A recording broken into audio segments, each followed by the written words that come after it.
Hey guys, Paul Geddes here with Tactical Sonar. I know it's been a while, man. We have been slammed. It's just been one of those years. Crazy busy all the time. Got a new video for you today. We are going to be working on installing the new Lowrance active target the proper way. I promise there will be no bubble wrap in this video. I promise. So first things first, we're going to cover basically what comes in the box. I'm going to show you what I've done. I've got my boat torn apart. I know someone's going to make a comment pretty much about a couple of stickers that's on the product. No, these are not the retail products that you will be getting. These are protos that I'm using to shoot install videos, promo videos, and just plain out training videos. There'll be a tips and tricks video on it, all the settings, all the tweaks, everything that we need to do to get you up and running that will give you the best returns for your money. Alright, so let me show you what I got.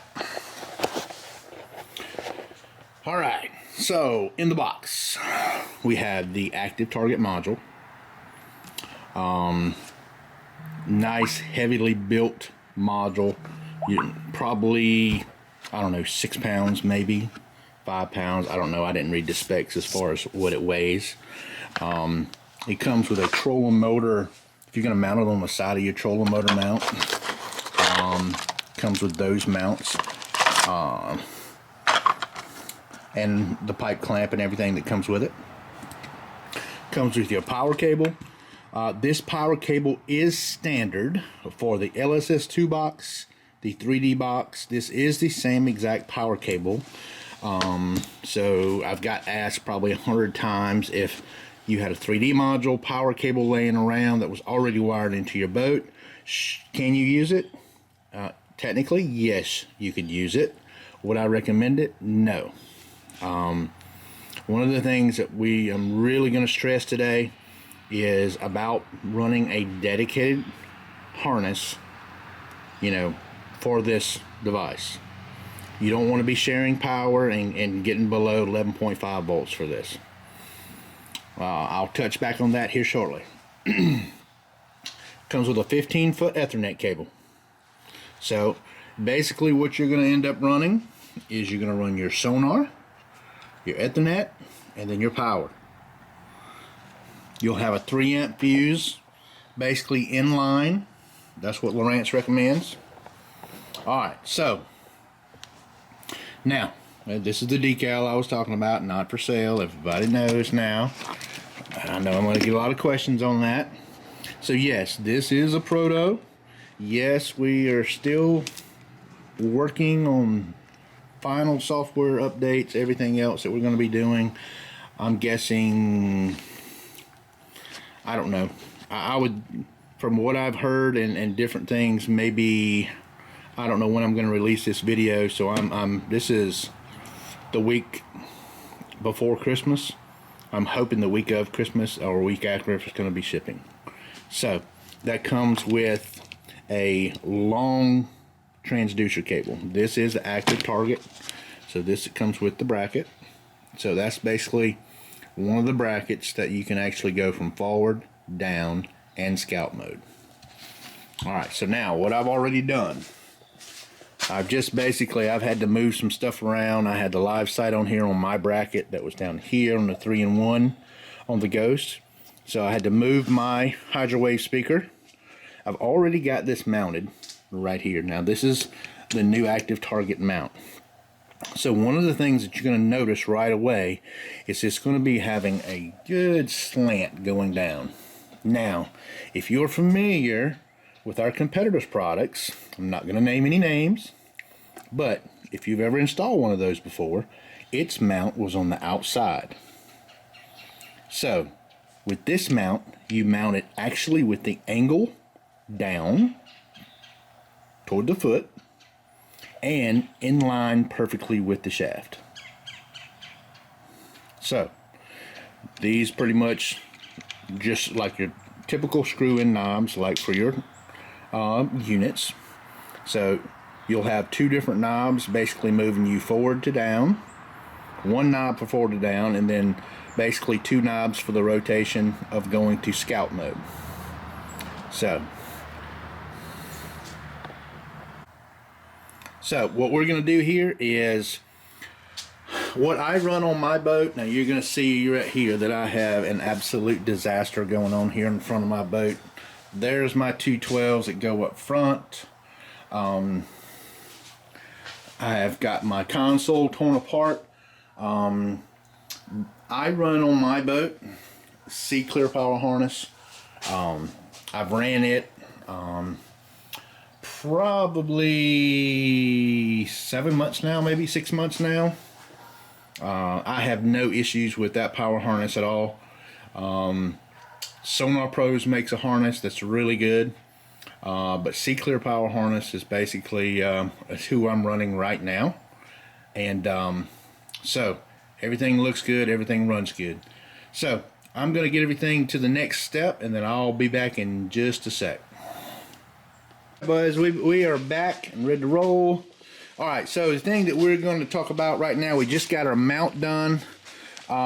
So as you can probably see, when you mount your mount, the slant is going down. That's how it's pretty much going to be mounted. Alright, so the second thing we're going to talk about real quick, we're going to give you some little tips and little tricks that'll make your life easier in the future. So anytime you are rigging a live transducer, active target, any other brand, anything else, it cannot be used with zip ties. It always has to be done with tape. That's because the shields in the cables are pretty sensitive, and if you zip tie them too hard, it'll pretty much crush the cable, which gives it a bad feedback. So the other thing that we're going to look at here, so we see we have the transducer ready to go here. As you can see, one of the little things that I'm doing is all of these marks on the transducer, they actually come black, right? So here's a little trick for you. Get you a silver Sharpie. La la la, shout out to Sharpie. Alright, I'm not telling you this is going to last a lifetime. I'm just telling you this is going to basically make your life a whole lot easier. Right? So your notch up top, paint it silver. Right? You got your notch there. You got your notch on the side here, paint it silver. Your notch on top, paint it silver. Your notch on this, paint it silver. That way you can actually tell how many notches you're actually moving. Right? You got it there, got it there, you got it there. Okay? So now, whenever you put your bracket back on, now you're gonna have to bear with me because I'm gonna pretty much be fighting this one-handed. Let's see if we can do this. This is the old one-arm bandit here.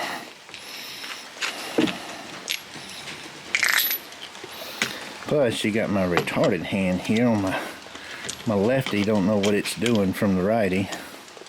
All right. Pause for station identification.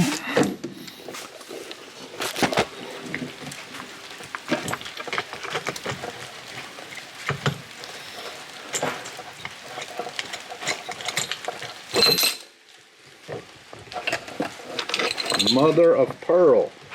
Can't do it.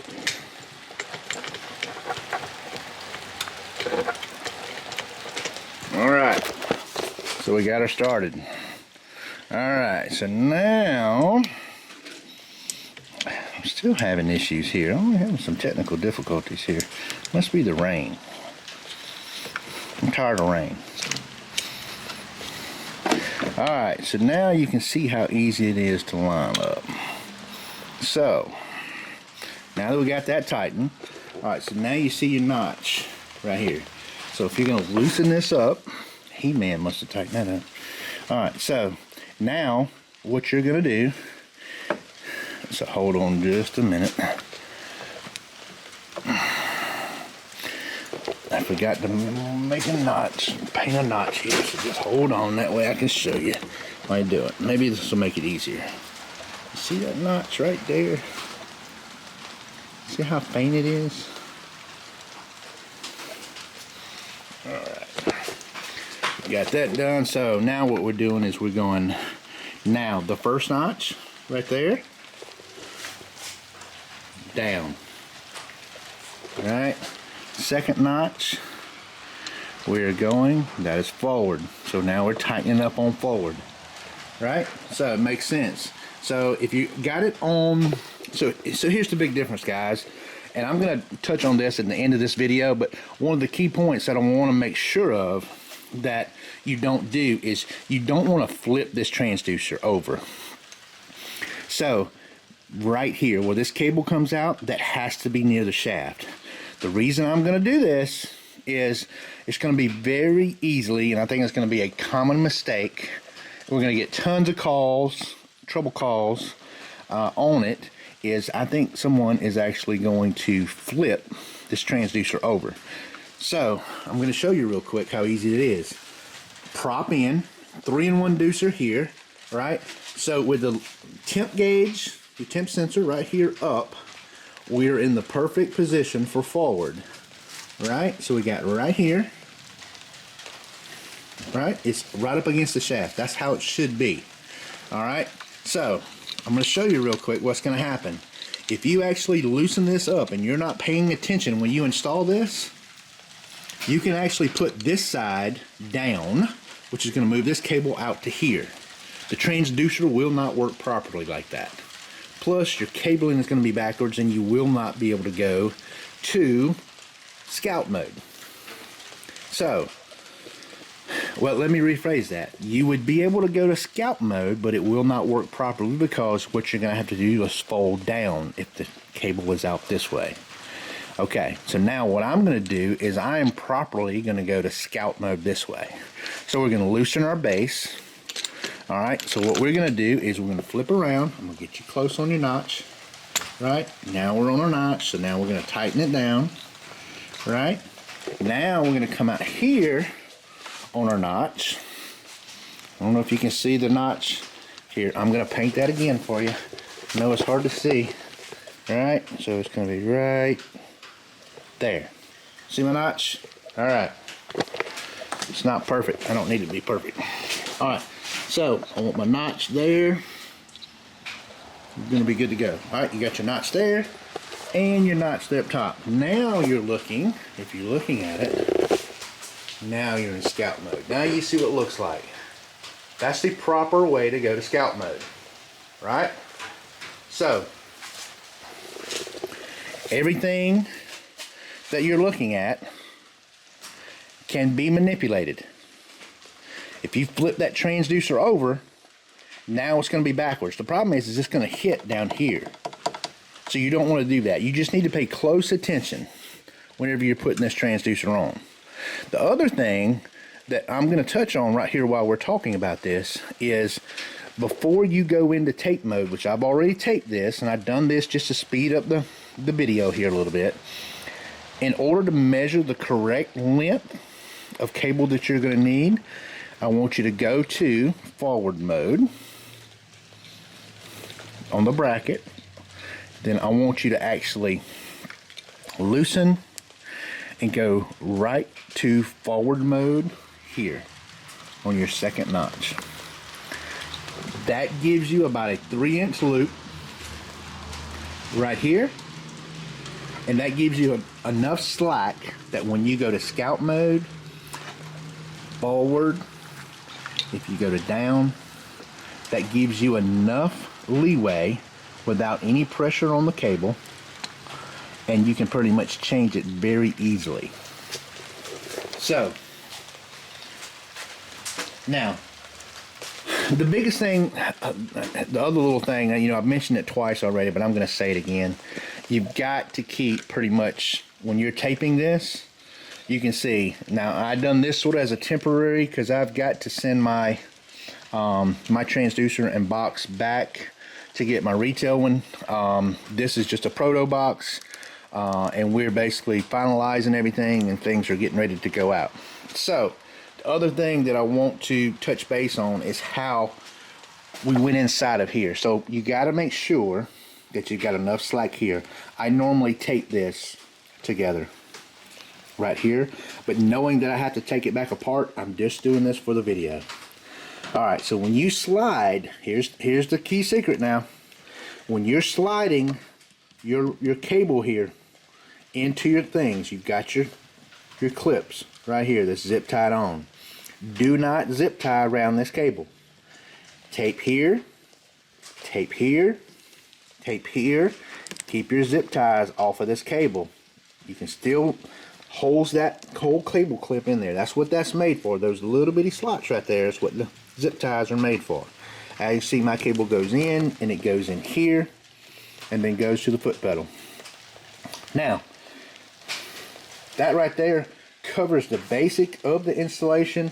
I know I've sort of went through some things quick, but I want to leave it so if you have some questions, you can touch base and shoot me questions in the comments, or go from there. But we're going to move on to the next step here, and we're going to have an outro that covers a little bit of everything, and that way we can move on. So what I've done is I popped it out of these clips, which normally has zip ties in them. So you pop it out, you can go in and put your tape here, and then whenever you're finished, then what you can do is you turn around and you pop this back in. Now we run our zip ties right behind here. There's 2 slots for 2 zip ties, right? Now I've got another video out there showing everybody how to zip tie that down, but it is very important that you actually zip tie down around.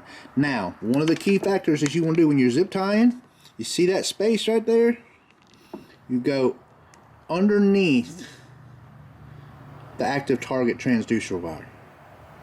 Not over it, you go underneath. So that's holding everything in. Same thing here.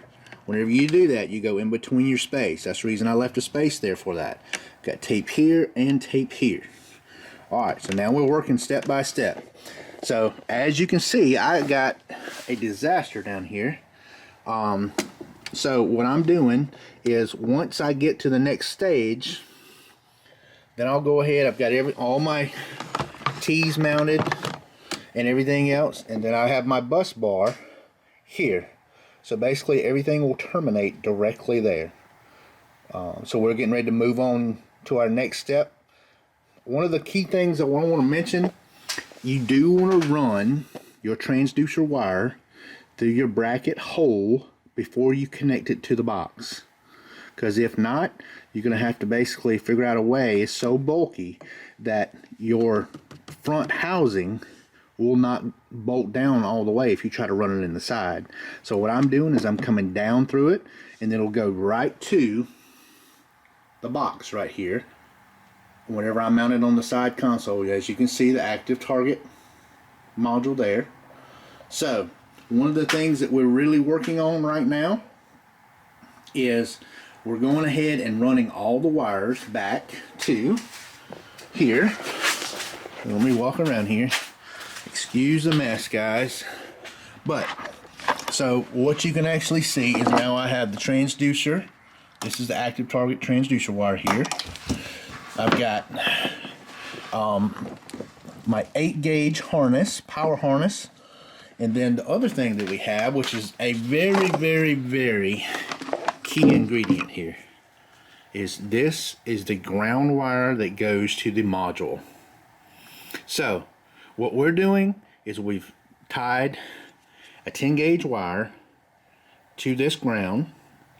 Whenever I mount the box, which will be right there, your power wire, your Ethernet wire, and the transducer wire will be plugged into the module, and then we'll have an external ground that will run right up and will connect right to the very bottom of our grounding block up there and our bus bar. So we are a work in progress. So we got everything set up. So our next step is going to be mounting our box and routing our wires and getting everything back to the front. So on to the next step. Alright guys, we're on to the next step. Alright, so on the active target wiring diagram, So what you have is you have a blue, a black, a red, a yellow. Your black is ground, your yellow is remote turn on, your red is power. We are not using the blue wire in any setup. So what you're going to need basically to terminate your wires, depending on what kind of connection that you're going to need. I'm actually needing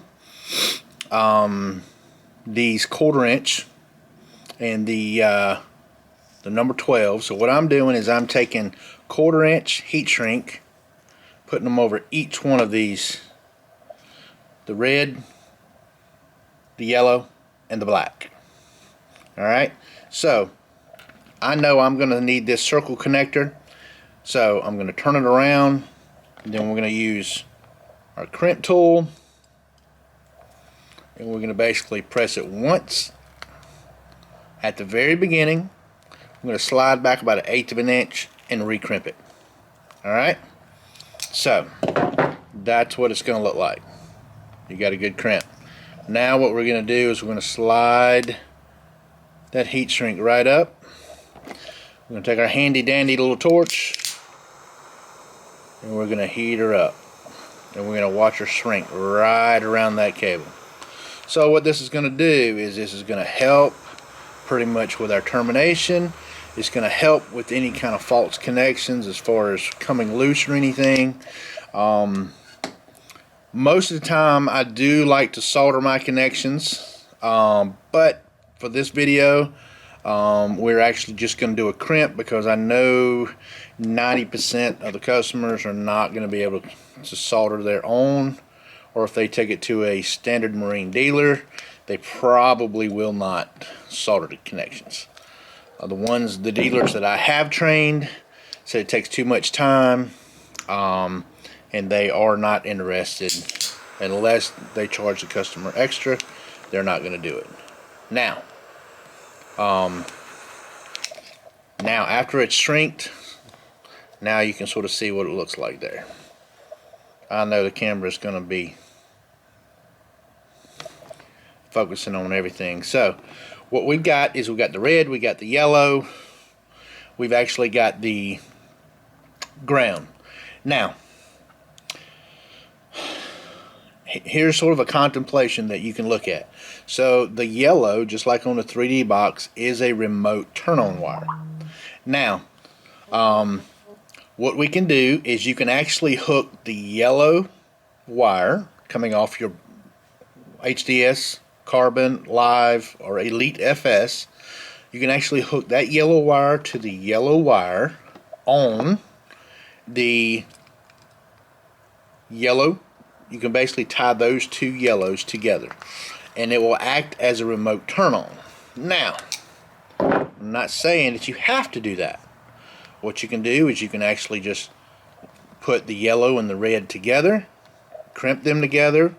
I like putting them on separate terminals, just because usually when you start twisting everything together and trying to crimp it in, usually you're not going to get as good a connection. So what I'm going to do is I'm going to pretty much wire it directly to the block. So now I have a remote switch Perco with my C-Clear power harness, and what we're going to do, since we're not using our blue, we're actually going to fold the blue back and tape it. Now, just to speed up the video process, I'm going to go ahead and we'll terminate the rest of the HDS lives. I have 4 NEMA connections up here that I'll show you how I've got those rigged and set up. But I'm going to go ahead and terminate all these off camera, and then I'll get back to you as soon as we go to the next step. We're on to the next step. Alright, so one of the things that we're looking at, I know the camera looks a little dark because I got a bright light here. Let me see if we can adjust this real quick. Alright, let's see here. Alright, so what we've started to do, as you can see, we've got everything terminated here up front. So we've got basically the Take this cover off right here. So now you can sort of get an idea. We got all our lines coming in here. Everything is heat shrinked. You got fuses here, your 3 amp here and a 3 amp here. Hydrowave, active target, HDS Live 12, HDS Live 12. 2 spare fuses. I've got 2 open right here. I have the C-Clear power harness coming in here on the power side and the ground side on the bottom. Alright, so all that's done. Now the problem that you're normally going to run into is you're going to look like you've got a cabbage patch of wires coming out pretty much when you're getting ready to start wiring everything in. You can see how crowded that it's actually getting here. And you've probably noticed something a little bit different. If you run a Phoenix, I don't know if anybody's caught it or not, but what I like to do when I get my Phoenix is I like to drill a 3.5 or 4 inch hole over here. And what I do that for is I like to separate my trolling motor wires. And I like to basically zip them up all the way to the left side up in this hole. That keeps all the trolling motor power away from any transducer wires. It keeps anything away from interfering. You know, it's anything with live, you know, you definitely want to have all your transducer wires away from any kind of 36 volts or trolling motor wires in general. I've done the same thing over here. Drilled a 4 inch hole over here. So what that does is that gives me more storage space for being able to put extra wires and basically zip things up in there. Plus it makes it easier to actually run new wires in the boat by drilling this hole right here. It gives you a little bit better angle when you're pulling the wires. But one of the things pretty much that we're going to talk about is once you get all these wires in here is you need to figure out which ones are which. So what I like to do is when I do an install for customers and even my own boat, what we do is we actually use a little label maker. And like we're gonna have, you know, 4 Ethernet cables on 2 units here. So what I want to do is I want to make sure that I know which one is active target. I want to know which one's going to the console. If it's going bad, that way I know which one to pull. Or then we're going to have a 6-foot bow to bow here. So as you can see, like right here, I've got my label on here and it says console. So this is the Ethernet that's going to the console. This one right here is my active target. So what I went and done is I just went to Office Max. It's a Brother little label maker. I think it's like 50 bucks. It comes with a cartridge, and then the cartridges are like $13 or $14 a piece, but the cartridges last a good while. So what I'm gonna do is I'm gonna do one for you real quick. So hold on, let me get this camera situated.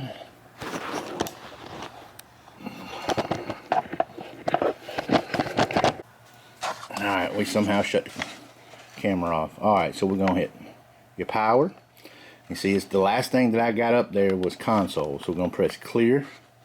Text and format is okay, and it actually has it so you can text in format, either one, or you can actually go to different ones. Like if you wanted to put different frames, or if you want to put it like on a cable, all the different ones right here you can just basically choose.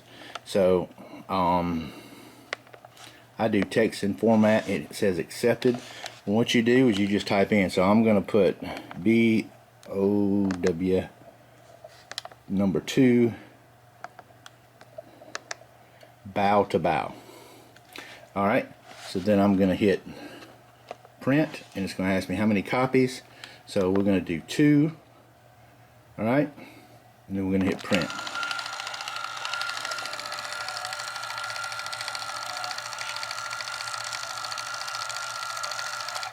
Alright, so then we're going to press our little green button here. Now I've basically got 2 labels that I can put on the end of my 6-foot Ethernet that's going bow to bow.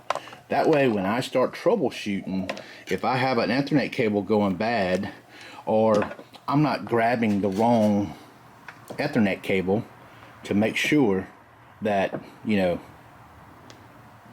I plug it into the wrong spot. I mean, you can always plug it in, but in other words, you don't want to plug in a 6-foot Ethernet both on the same unit. So that's the reason I'm doing this. So next step, after we pretty much button this up, put your labels on, we're mounting the box, connecting your terminals, and then we're buttoning everything up, closing everything up, and we're heading to the water. So I'm going to make this quick and easy. We're going to have one more little instructional shoot on how to mount the box.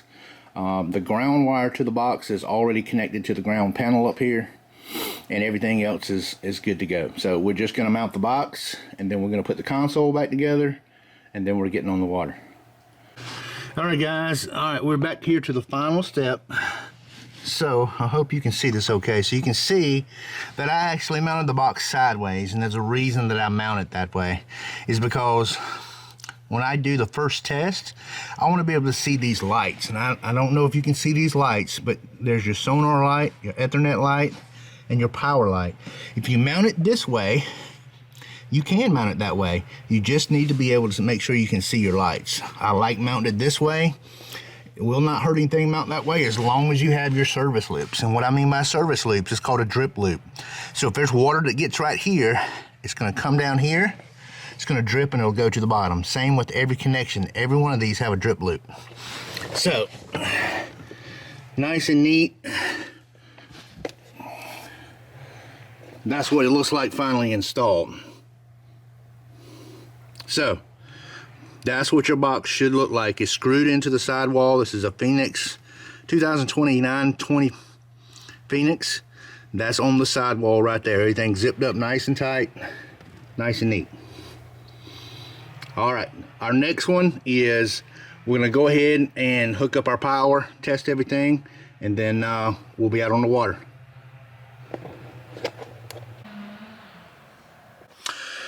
All right, so we're pretty much finished up with the installation. So we're going to cover some key points and a couple little things that I caught while I was doing the installation that I sort of done on purpose, that I want to make sure of that you don't do, that I think is going to be a key point. If you're familiar with Lowrance at all, I think it'll pretty much come pretty well self-explanatory. But what I want to do is I want to make sure that you don't make the mistake that I've been called a good bit on, and pretty much from some pro staffers, some validators, stuff like that, that they've made the same mistake. So I'm going to basically address all of these little situations that I can, and then we're going to pretty much just finish up with the finished product, and then we'll basically show some of the new things and some of the actual some screenshots and stuff like that. So let's get moved on to what we're going to talk about. All right, so first thing that we're going to talk about is probably the most common question that I have gotten throughout the install. Pretty much questions from pro staffers, questions from validators, everything else that I'm helping set these units up from the very few people that has these. So one of the very first questions we're going to get, especially with customer service, I don't believe it's going to be in the manual. So I'm going to go ahead and address this issue right now. How far up the shaft, above the head, right here, how far up the shaft do I need to mount the transducer? Technically, there is no correct answer. Where we have been testing at, where the product expert has been testing, where I've been testing, where I've been running mine with great returns, is roughly about 8 inches to the bottom of your bracket here. So with that being said, how I've got pretty much everything installed right there is going to be about the perfect setup. So I'm going to zoom out a little bit, stand back so I'll let you see it. So I'm looking ballpark from the very top to the right there is right at about 8.5 inches. So that's the biggest thing that we're going to answer. The other thing, which I think is going to be a very, very common mistake that you can see, and while I was shooting the video early stages, I actually flipped it over to see if it would actually work by installing the transducer backwards. And yes, it will work. So, let me rephrase that.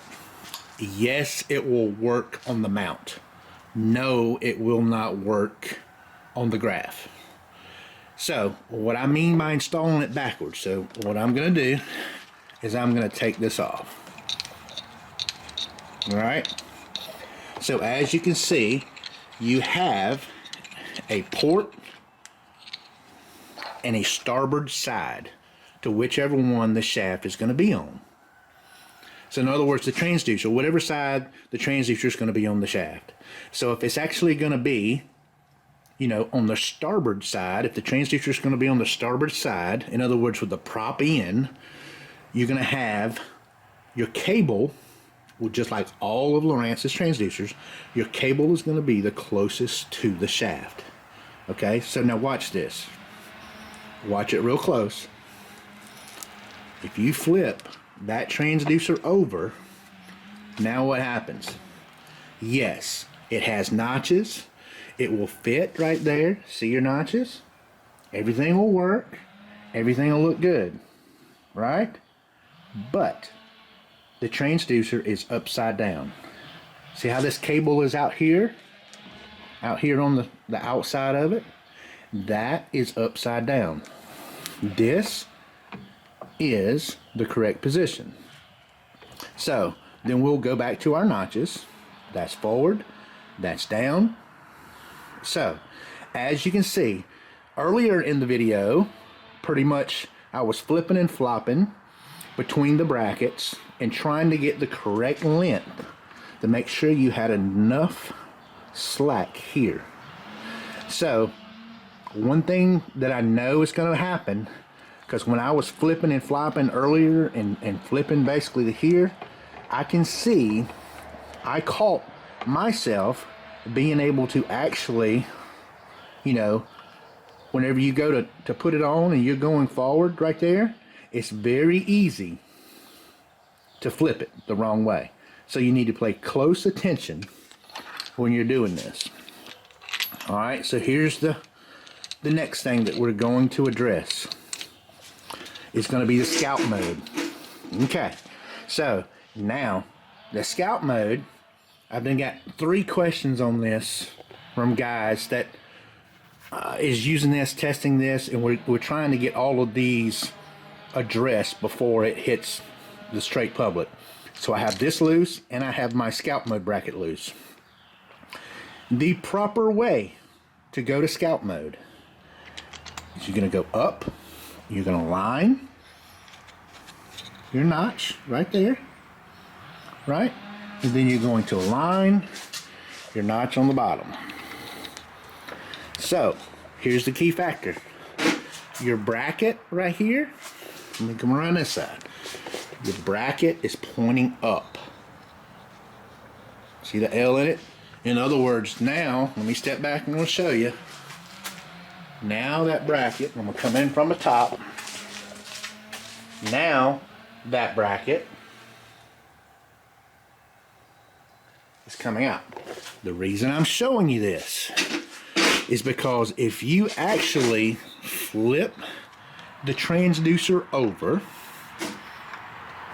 to the other side, to this side, and flip this down, see, if you actually try to do this now, you can't get by your cable right there. Alright, so you can't fold it and fold it in the scout mode down.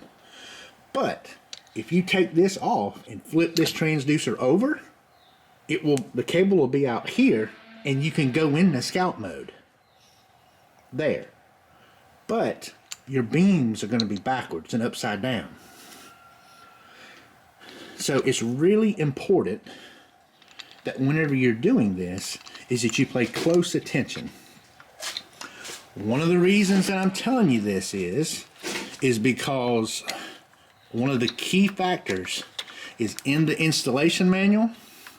I'm trying to do this one-handed and it's not working good. Alright, so there's forward. Okay, so the reason that I am telling you this is in the installation manual, you have pictures. If you follow the pictures, you'll be fine. But it doesn't say in the manual that it needs to be this way. So, that's the reason I'm addressing this. There'll probably be an addendum to the manual because of a couple issues that I've identified and a couple questions. I've already talked to the product expert about it. He's aware of it. He knows that customer service is going to get pounded. I'm going to get pounded. He's going to get pounded. Everybody's going to get pounded. So, that's just a couple things that we want to talk about. So, to finish up with everything, those are the main things I want to talk about. So, another key point, make sure you're still using your 3M electrical tape. You're coming up, got your service loop, got everything taped up. You go around, make sure you got enough slack here. Now, I've got to take this transducer back off here shortly, so I didn't do a jam up tape job like I normally would do. I just done it for the install. So everything is set back up like I would normally run. As you can see, hydrowave on the right, 212 lives, active target there. Everything's run up.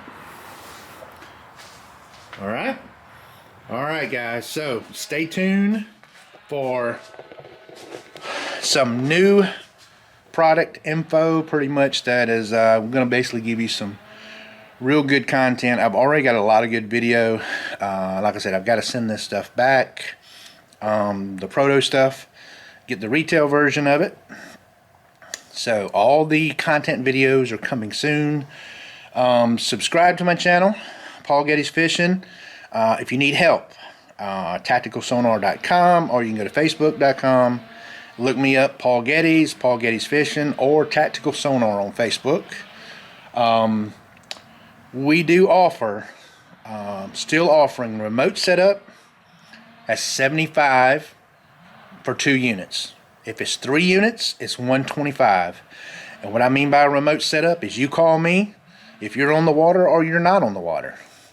I'm going to spend an hour, hour and a half with you setting up your units and walking through and why we're choosing this and what we're doing.